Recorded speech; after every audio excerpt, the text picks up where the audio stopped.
as far as the bills we've passed, I think I can go over them with you, but I think they will have major impacts with the city going forward. The fiscal impact study, for those of you, your listeners, it already probably impacted them. Because here's what happened. We were faced with a construction tax, a 1% construction tax. And the fiscal impact bill that we passed over a year ago basically says that any council person can raise their hand and say, I'd like a fiscal analysis on that legislation. Yeah.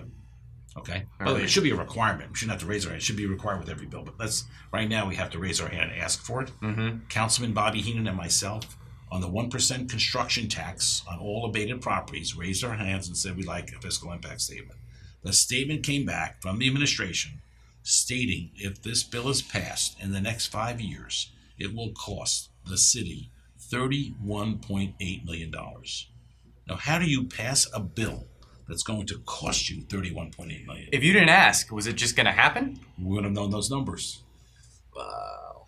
That's wild. So now, even having said that, and having put on every council person's desk that information, the bill passed out of council 9 yeses to 8 nos. But it was one of the closest bills we've had. So it still passed through council.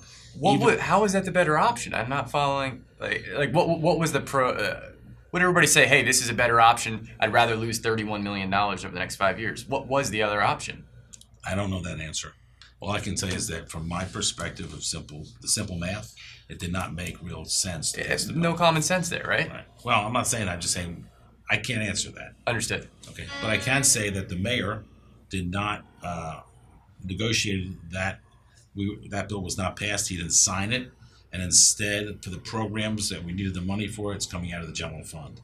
So I think from the mayor's perspective, he was faced with his own administration, did an analysis that said this is going to cost $31.8 million. And I think it would be very tough to sign that bill knowing it costs $31.8 million. So to his credit, the programs funding the Housing Trust Fund, those are good programs. Helping people fix up their homes for $5,000 and $10,000. Sure. Those are great programs compared to building affordable houses for $418,000. You know how many homes you can fix for $10,000 versus $418,000? I remember reading your article on that, and when everybody looked at that number, it is a number that all the investors know now. They go, "You got to be kidding me on that number." It's like 41 houses. It's crazy versus one. It's crazy. Yeah. So, to the credit of the administration and council, those programs are happening, but it was taken from the general fund. Understood.